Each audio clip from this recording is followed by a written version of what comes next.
우리는 누군가의 말과 행동을 이해하지 못할 때가 있습니다. 하지만 그의 말과 행동의 배경을 이해하게 되면 이제 그를 이해하지 못해서 오해했던 시간에 대해서 미안한 마음을 가지기도 하고요. 그리고 그의 배경을 통해서 그의 말과 행동을 이해하게 되면 이제 그의 모든 말에 그리고 행동에 공감을 하게 됩니다. 이렇게 보면 배경을 이해하는 것은 인생사에 굉장히 중요합니다. 인간의 관계에서도 굉장히 중요합니다. 성경을 볼 때에도 우리가 그 배경을 이해하는 건 굉장히 중요해요. 오늘 보는 디모데후서는 사도 바울이 로마의 지하 감옥에 갇혀서 이제 영적인 아들이라고 불리는 디모데에게 쓰는 그런 편지입니다. 근데 이 편지에 대해서 우리가 좀 더 이해할 수 있는, 좀 더 깊이 공감할 수 있는 건 뭐냐면 이게 바로 사도 바울이 죽음을 앞두고 직전에 쓰는 유언적인 편지라는 거에서 이 편지는 더욱더 우리에게 공감을 불러일으킵니다. 근데 그 내용이 사실은 사도행전 20장 18절과 오늘 본 디모데후서 4장 7절이 좀 짝을 이루는 말씀인데요. 사도 바울이 예배소 장로들과 작별하면서 이런 유명한 말을 했습니다. 우리가 암송했던 구절인데요. 내가 달려갈 길과 내가 달려갈 길과 주 예수께 받은 사명 곧 하나님의 은혜의 복음을 증언하는 일을 마치려 하면은 나의 생명조차 조금도 귀한 것으로 여기지 아니하노라. 이 말씀 기억하시죠? 네, 그 말씀과 4장 7절 말씀이 짝을 이루는데요. 이제 약 30년의 사도 바울의 사역이 마무리를 하고 이제 경주를 다 달렸습니다. 그 목적지에 이제 도착했어요. 그래서 디모데후서 4장 7절 말씀은 이렇게 말합니다. 나는 선한 싸움을 싸우고 나의 달려갈 길을 마치고 믿음을 지켰다. 이렇게 말하고 있습니다. 그래서 이런 배경을 우리가 좀 이해하고 나면 디모데후서를 읽을 때 순간순간 우리의 눈이 흐려지는 경험을 하게 될 것입니다. 정말 우리의 가슴이 먹먹해지는 그런 말씀이 너무나 많습니다. 지금 사도 바울만이 아니라 사실 초대교회 전체가 네로 황제에 의해서 핍박을 받고 있는, 전 로마적인 핍박을 당하고 있는 그런 상황이었습니다. 박해 속에서 여러 가지 일이 있었는데요. 모든 아시아에서 믿었던 사람들, 그리고 교회를 세웠는데 그 교회가 무너지고 있다, 그들이 배교하고 있다는 소식이 이제 사도 바울에게 들립니다. 그래서 1장 15절을 보면 이런 말씀이 있어요. 아시아에 있는 모든 사람이 나를 버린 일을 내가 아나니 그 중에는 부겔로와 호모게네도 있느니라. 박해 속에서 수많은 사람들이 믿음의 경주를 하는 걸 멈추기 시작했습니다. 그리고 세상으로 이제 돌이키기 시작했습니다. 사람의 눈으로 보면 사도 바울, 이제 정말 나이 든 사도 바울, 그리고 감옥에서 몸이 많이 상했을 사도 바울의 입장에서 보면 이제까지 자신이 세워왔던 사역들, 수고해왔던 모든 수고들이 수포로 돌아가는 그런 일들을 지금 보고 있는 것입니다. 이런 상황 속에서 감옥에 갇힌 사도 바울이 디모데에게 편지를 쓰는 거예요. 근데 편지의 내용을 보니까요, 디모데도 이런 모든 상황에서 심각하게 영향을 받고 있었습니다. 그의 마음은 두려움에 떨었다라고, 두려움 가운데 있었다라는 걸 편지 곳곳에서 우리가 알 수가 있습니다. 그의 마음만이 약해진 것이 아니라 그의 육체까지 약해져서 이제 디모데전서 5장 23절 보니까요, 그가 특별히 위에 이상이 있어서 이제 포도주로 그 위에 있는 병을 좀 다뤄라 라고 말할 정도로 뭔가 신경성 위궤양인지, 어쩌면 오늘날 말한다면 어떤 그런 위쪽의 문제도 있었습니다. 지금 디모데는 마음도 소심해지고 그리고 육체도 약한데, 또 한 가지 그가 맡은 사역은 굉장히 막중한 거였습니다.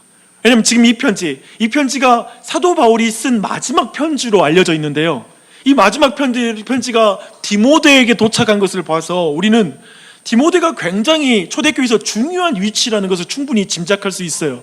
그러니까 막중한 책임이 있는 거예요. 몸도 약하고 마음도 약한데 책임은 너무나 막중해. 그게 지금 디모데가 처한 상황이었습니다.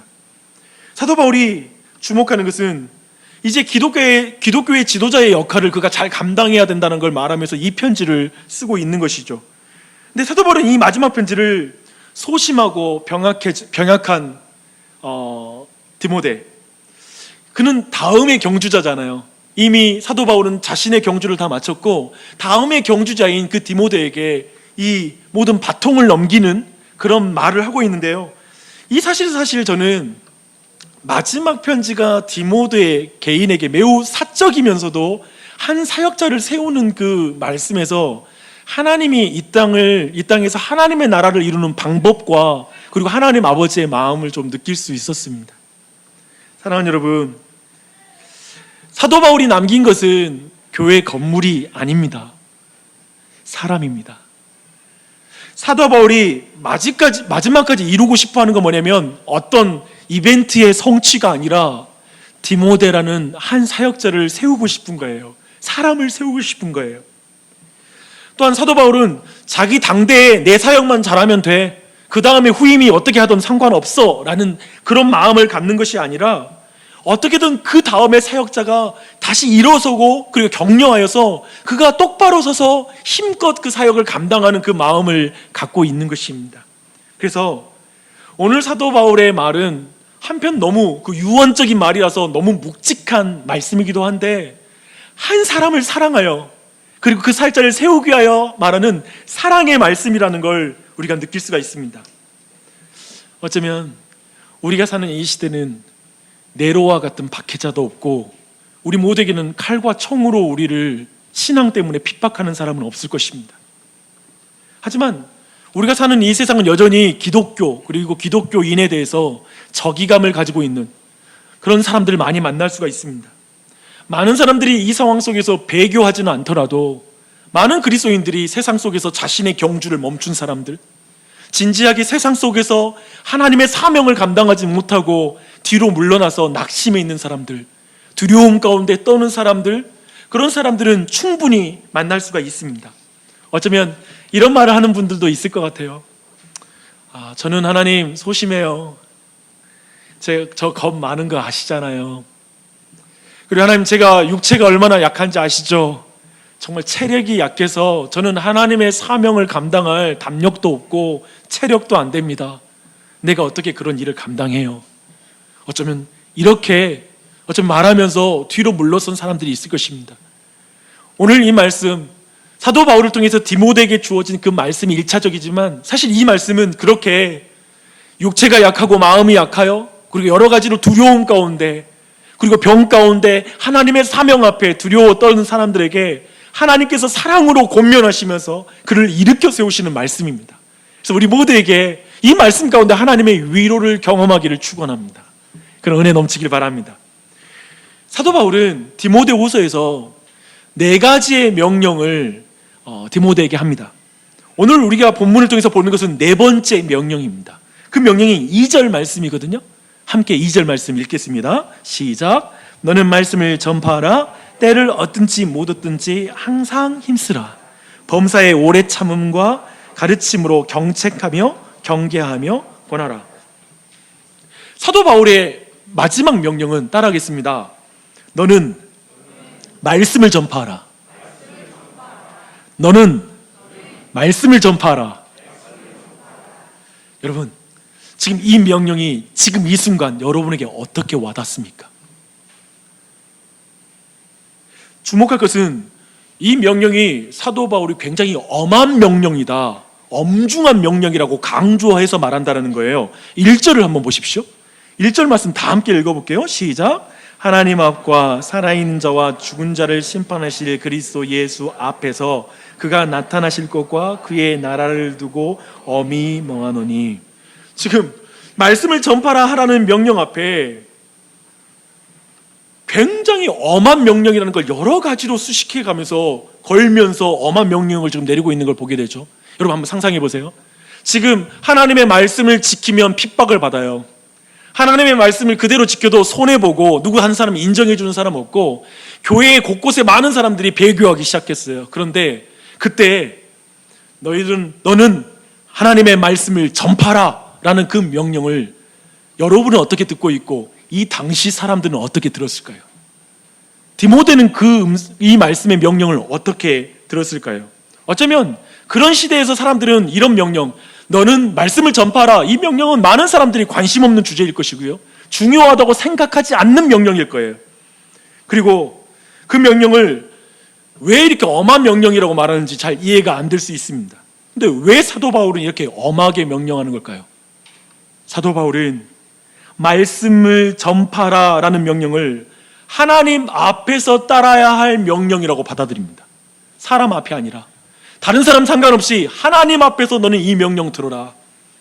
그리고 산자와 죽은 자를 심판하는 그리스도 앞에서 이 명령을 엄한 명령을 순종하라 라고 명령하고 있습니다. 그뿐만 아니라 그리스도가 재림하실 거고 다시 오실 것이고 그때 그분이 가져올 완전한 하나님 나라의 완성을 바라보면서 너는 이 명령에 따르라 라고 말하고 있습니다. 지금 굉장히 많은 걸 지금 붙이는 거죠. 그렇죠? 엄한 명령이라는 걸 충분히 우리가 공감해요. 근데 문제는 사도 바울은 말씀을 전파하라는 명령을 엄중하게 명하고 있는데 우리에게는 이게 되게 가볍게 느껴진다는 게 문제죠. 그렇게까지 이게 중요해 보이지 않고요. 사실은 오늘날 그리고 우리 안에 하나님의 말씀을 전파라라는 이 명령을 어쩌면 너무 간과하고 있고 우리가 많이 잊고 있는 그런 주제일 수 있습니다.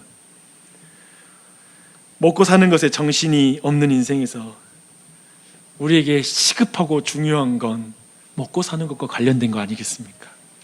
그래서 어쩌면 이 명령은 우리에게 먼 느낌으로 다가올 수 있습니다.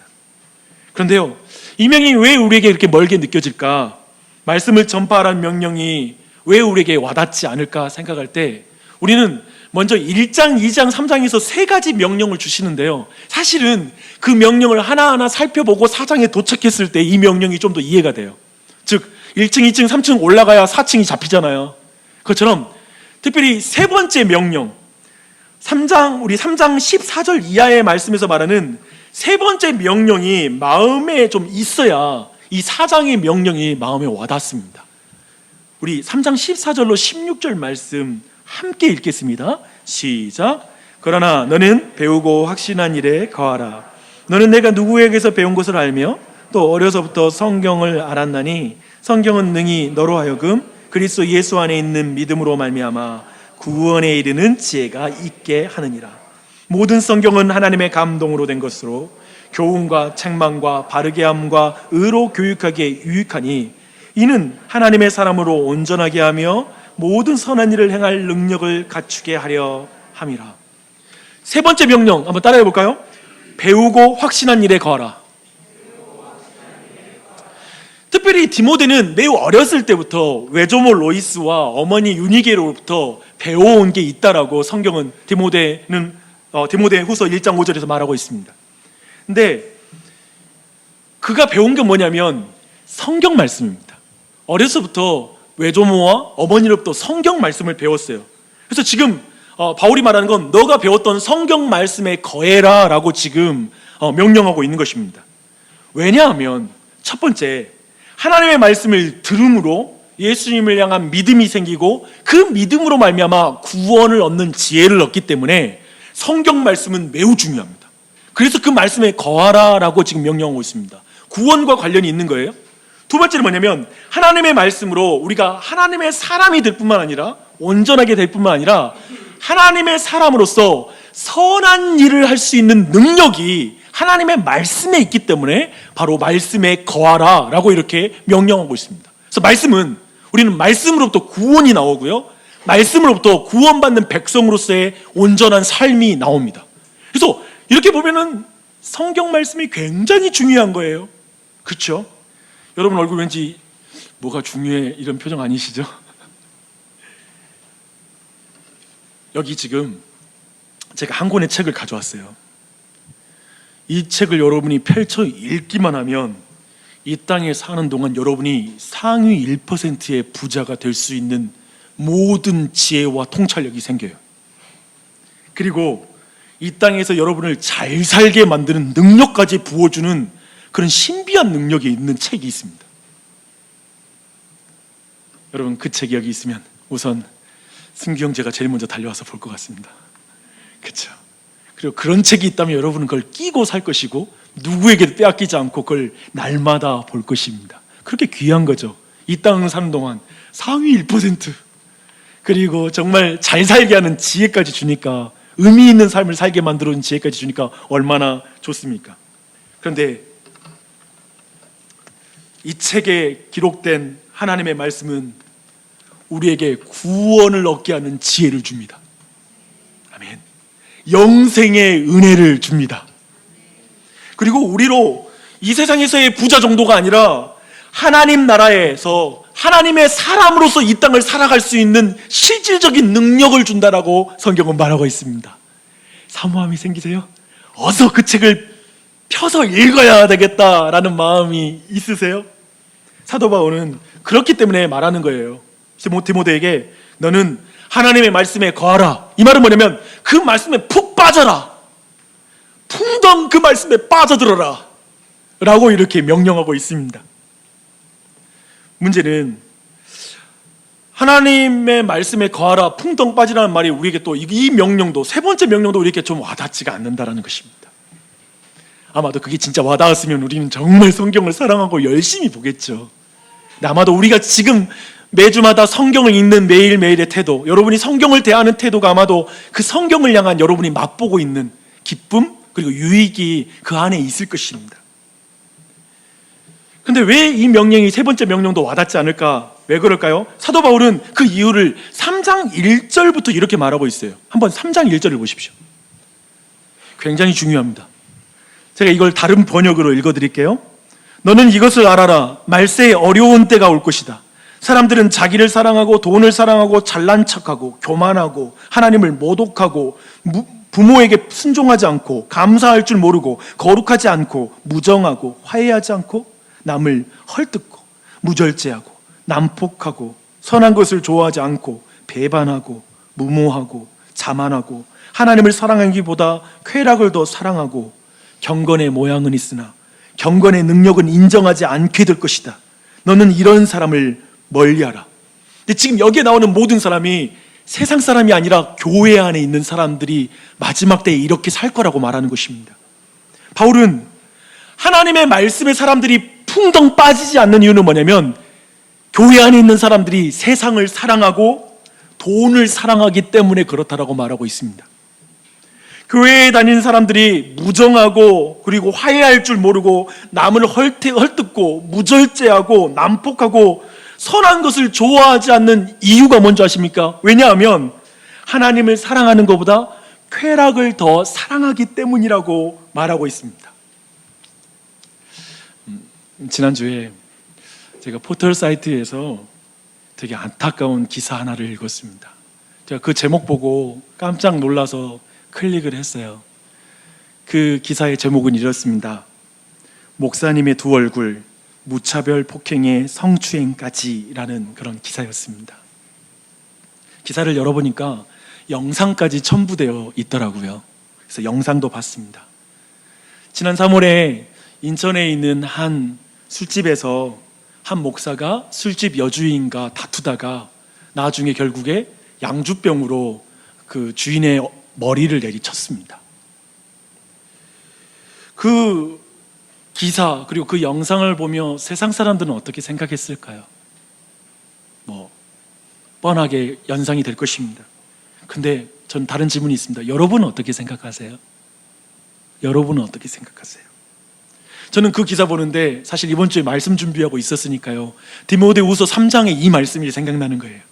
이 말씀이 목사라는 이름을 가졌으나 목사가 아닌 것 같은 상황에서 경건의 모양은 있으나 경건의 능력은 없는 자다 라고 말하는 그 내용이 그냥 연결이 되더라고요. 그렇지 않나요?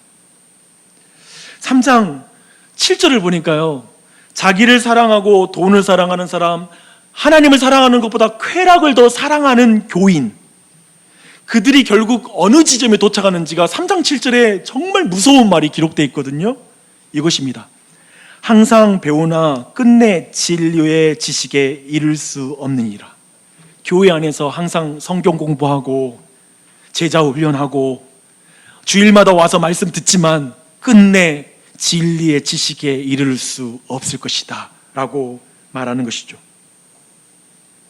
많은 사람들은 인천의 그 젊은 목사를 보면서 야, 성경 배우고 신학 배워도 다 소용없다, 이렇게 성경을 배우는 것 자체를 부정하는 쪽으로 말할 수 있을 것입니다. 그렇게 판단하고. 근데 사실 이것은 이 문제는 성경의 문제가 아니라 우리 안에 있는 사랑의 문제입니다. 우리가 무엇을 사랑하는가가 문제인 것이죠. 근데 사도 바울은 그래서 다르게 말하는 거예요. 이렇게 말합니다. 말세의 교회는 자기를 하나님보다 더 사랑하는 사람들이 많아질 것입니다. 그렇게 하나님보다 자신을 더 사랑하면 성경을 배우고 신학을 배워봤자 그는 아무리 배워도 끝내 진리의 지식에 다다르지 못할 것입니다. 하지만 당신은 하나님을 가장 사랑하기 위해서 성경을 배우십시오. 그리고 그 성경에 푹 빠지십시오. 이렇게 말하는 것이죠. 지금 다시 한번 말할게요. 이건 성경의 문제가 아니라 사랑의 문제인 것입니다. 그래서 놀랍게도 아무리 똑똑한 박사도 하나님을 사랑하지 않으면 성경은 이해가 되지 않는 것이죠.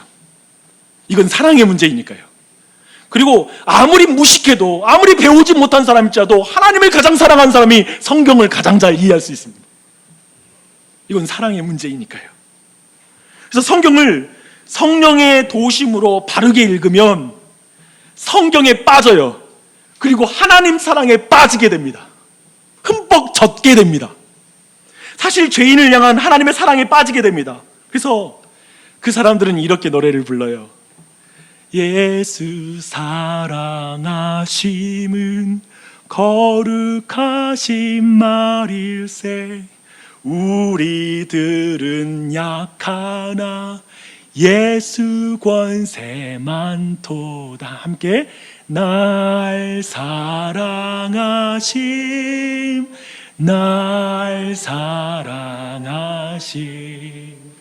날 사랑하심 성경에 써있네. 성경에 써있는 그 하나님의 사랑에 푹 빠지게 되죠. 구원의 지혜와 선한 일을 행하게 하는 그 능력의 말씀, 거기서 하나님의 사랑에 빠지고 하나님을 사랑하기 때문에 주님 뜻대로 살고 싶어지고, 그게 바로 성경에 빠지는 것이죠. 이게 두 번째 명령이에요. 이렇게 하나님의 말씀으로부터 그분의 지혜와 능력, 하나님의 사랑을 느끼게 되면 그것을 누릴 때 하나님의 말씀을 전파하라는 명령이 와닿는 거예요. 그렇지 않겠습니까? 내가 믿지도 못하고 누리지도 못한데 어떻게 하나님의 말씀을 전파할 수가 있겠어요? 복음 전파하지 못한다고 내가 여러분께 책망하기보다, 그런 의미에서 우리 모두가 하나님의 복음에 더 흠뻑 젖어들고 그분의 사랑을 느낄 때 복음을 전파하고 전도하는 일이 벌어지지 않겠습니까? 그래서 세 번째 명령은 이렇게 네 번째 명령과 연결이 됩니다. 우리는 방금 전에 세 번째 명령에서 나를 사랑하는 것, 돈을 사랑하는 것, 쾌락을 하나님보다 더 사랑할 때 성경에서 구원의 지혜와 능력, 선한 일을 행하게 하는 하나님의 지혜와 능력을 경험할 수 없다는 걸 살폈습니다. 그리고 하나님을 닮아갈 능력이 우리에게는 없어요. 사랑의 대상이 바뀌지 않고는 신학 박사가 되어서도 참된 진리에 다다르지 못한다는 걸 우리는 세 번째 명령에서 분명히 살펴봤습니다. 그런데요, 그 동일한 원리가 네 번째 명령과 연결이 돼요. 이게 패턴이 똑같더라고요. 말씀을 연구하다 보니까 똑같아요. 내용상 근원은 사랑의 문제예요. 그래서 하나님의 말씀을 전파하는 것을 가장 크게 방해하는 게 뭔지 아세요? 그것은 뭐냐면 3절과 4절에 그 내용이 나와요.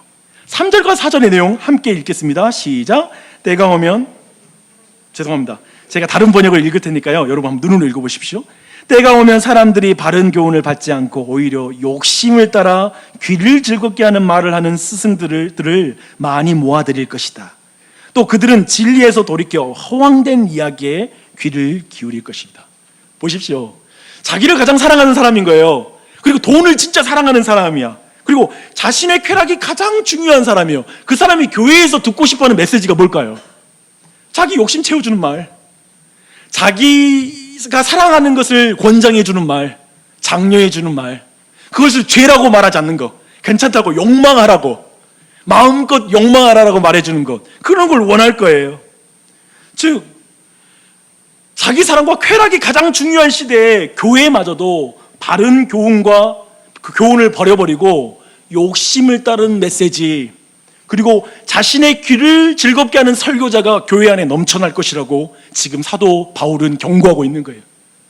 다른 사람들이, 이 시대의 많은 사역자들이, 그리고 이 시대의 많은 목회자들이 바로 영생의 진리보다 세상의 지혜를 선포하고 선하신 하나님을 닮아가는 진리보다 세상의 부자를 닮아가는 성공한 사람들의 7가지 습관을 말씀으로 대신 풀어주는, 어쩌면 그런 식의 메시지가 넘쳐날 것이라고 말하고 있습니다.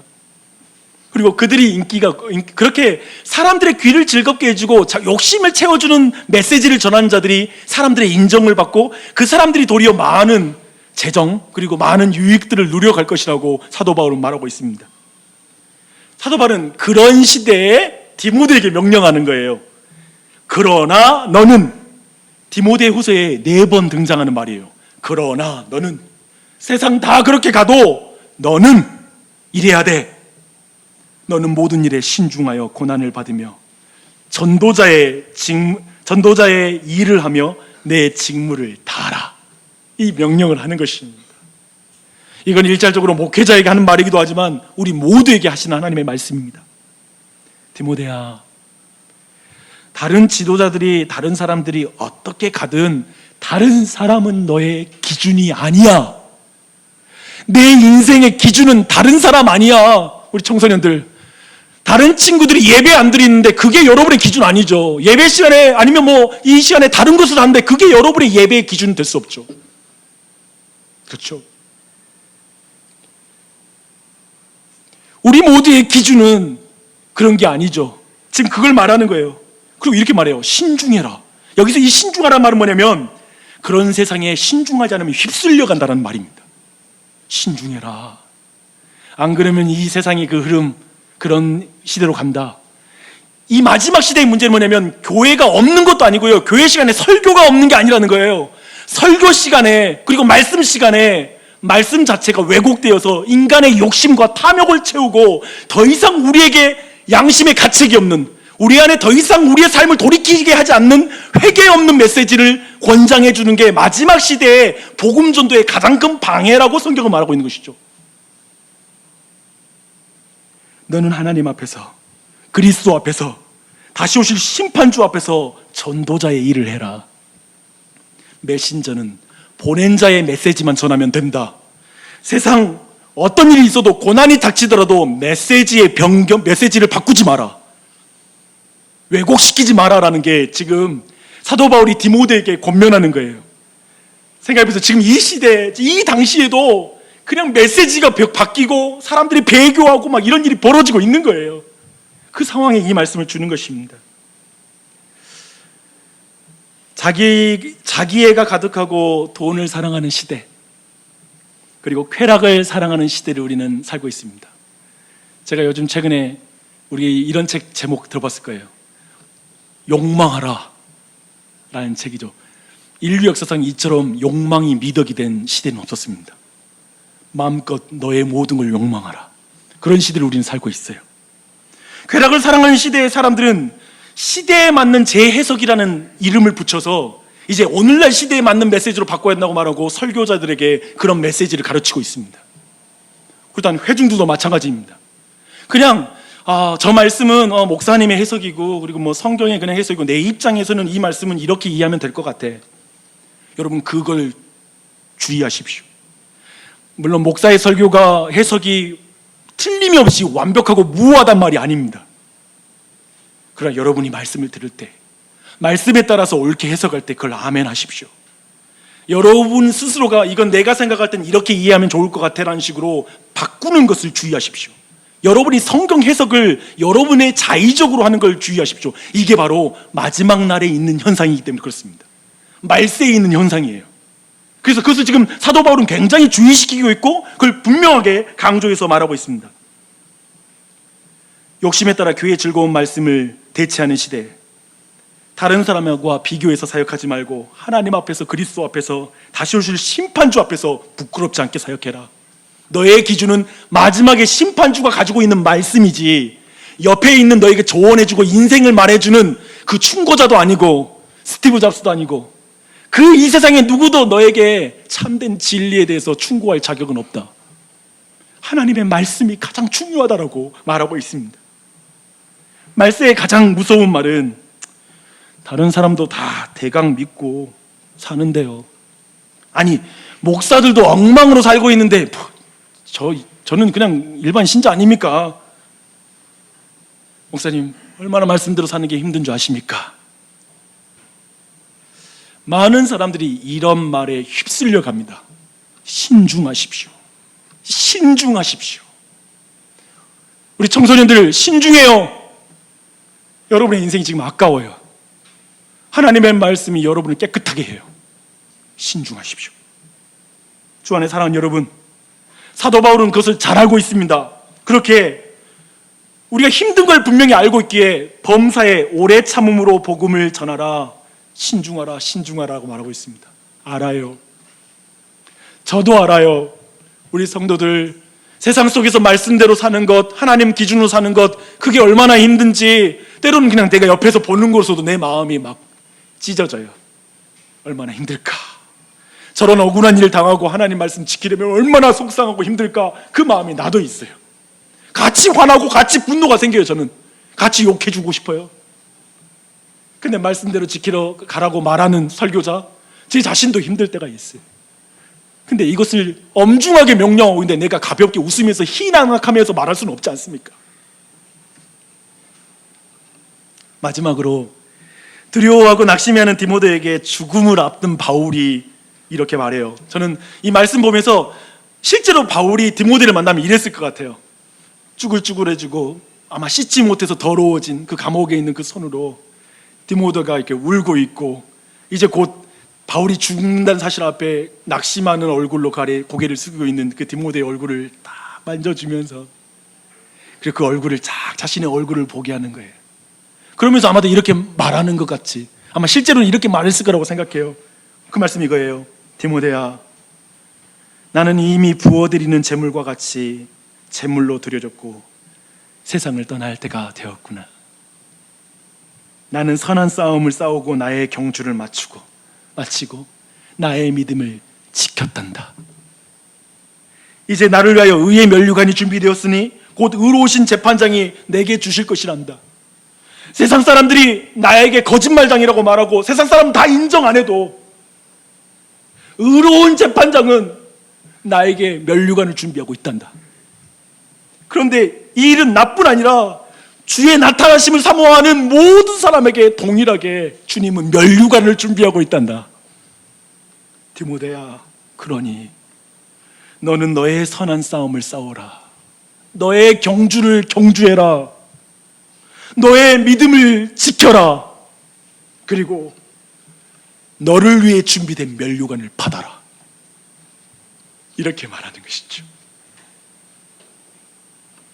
말씀을 준비하는 내내 제 마음이 되게 먹먹했어요. 아마도 제가 목회자이기 때문에 더욱 그런 것 같습니다.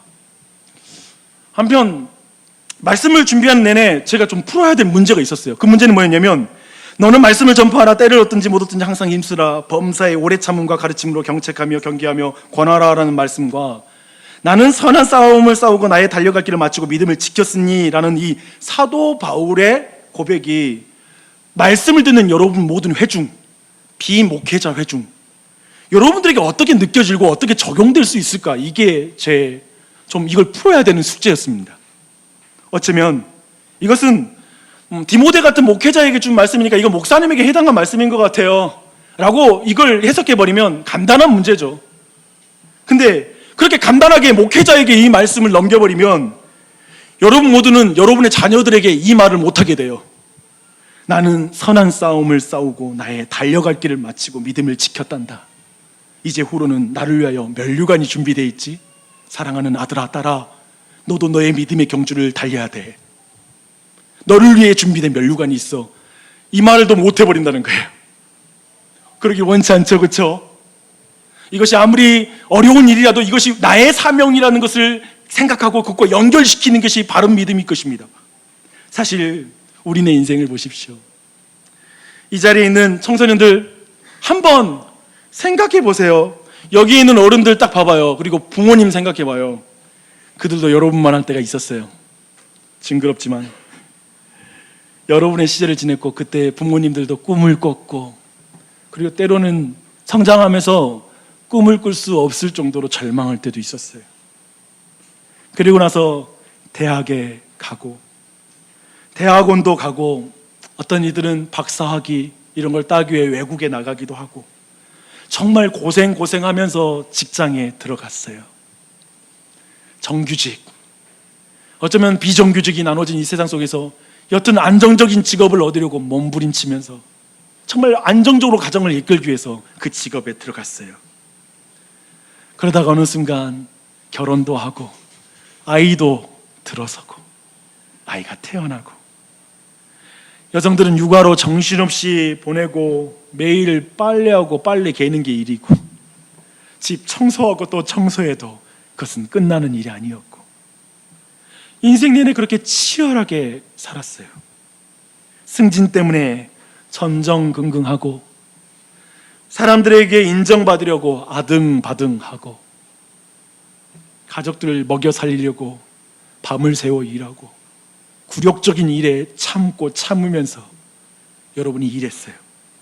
매일 지친 몸으로 침대에 파묻혔던 적은 한두 번이 아닐 거예요. 그러게 주름이 늘어가고 있어요. 어느새 나이가 들어가고 있어요. 이러다가 병이라도 덜컥 걸리면 어떨까 할까 두려운 마음을 가진 사람들도 있어요. 그래서 아마도 한두 개쯤 정말 우리가 죽더라도 우리 가족들 어느 정도 경제적인 안정을 가질 수 있도록 보험 하나 두 개쯤은 들고 살 거예요. 그렇게 살다가 주님 앞에 설 거예요. 주님 앞에 서는 날에 나는 선한 싸움을 싸웠습니다. 나는 나의 달려갈 길을 마치고 믿음 지켰습니다. 라고 또 말할 자신이 없는 거예요. 세상하고 치열하게 싸웠고 사람하고 치열하게 싸운 것 같은데 선한 싸움을 싸웠는지 내 자신이 확신이 안 들어요. 생존 싸움을 하다가 주님 앞에 서는 것 같은 마음, 그게 두려워요. 나는 정말 아버지로 남편으로서 그리고 아내와 어머니로서 정말 인생의 경주 열심히 달린 것 같아요. 자식들 잘 건사하려고 열심히 했어요. 그런데 어느 순간 하나님이 나에게 준 사명은 뭐지? 하나님이 나에게 준 그 사명은 내가 얼만큼 지켰지, 달렸지? 자기 관리 잘하고 가족들은 지킨 것 같은데 나는 나와 하나님과의 관계를 얼마나 잘 지켰지? 나는 하나님과의 약속을 얼마나 지켰지? 그 마음이 확 드는 거예요. 사랑하는 여러분, 주 앞에 서는 날에 우리가 고백할 수 있는 선한 일은 무엇일까요? 그리고 십자가에 달려갈 길, 내가 달려가야 될, 신자가 달려갈 그 길은 뭘까요? 믿음을 지킨다라는 것은 무엇일까요? 교회에서 교회 일만 하는 거? 성경만 보고 기도만 하는 거? 그것이 그 일일까요? 아니요. 사도 바울은 말합니다. 그러므로 형제들이여, 내가 하나님의 자비하심으로 여러분을 권합니다. 여러분의 몸을 하나님께서 기뻐하시는 거룩한 산 제물로 드리십시오. 이것이 여러분이 드릴 영적 예배입니다. 라고 말합니다.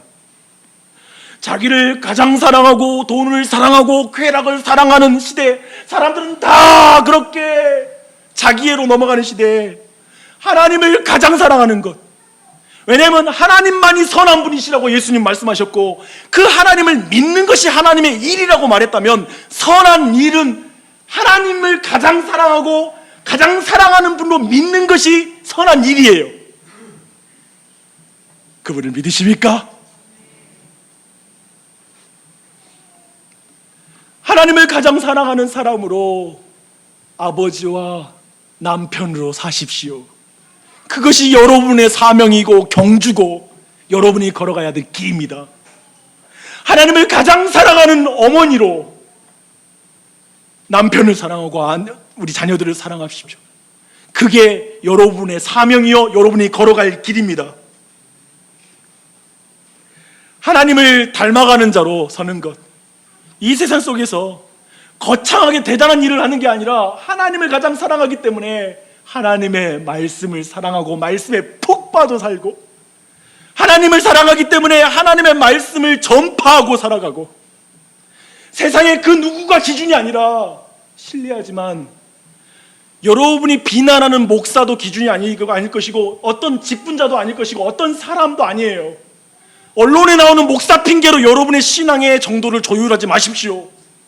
그게 여러분의 기준이 아니라 하나님과 심판 중이신 예수 그리스도와 다시 오실 예수 그리스도와 그분이 가져올 하나님의 나라 앞에서 여러분은 말씀을 전파하는 것입니다. 말씀을 살아내는 것입니다.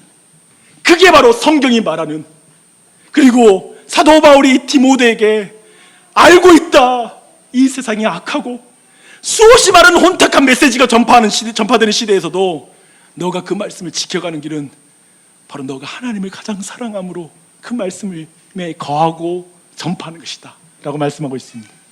그 길을 걸어가시길 바랍니다. 무겁죠? 그러니까 기도하세요. 그러니까 성령님이 우리 안에 내주하세요.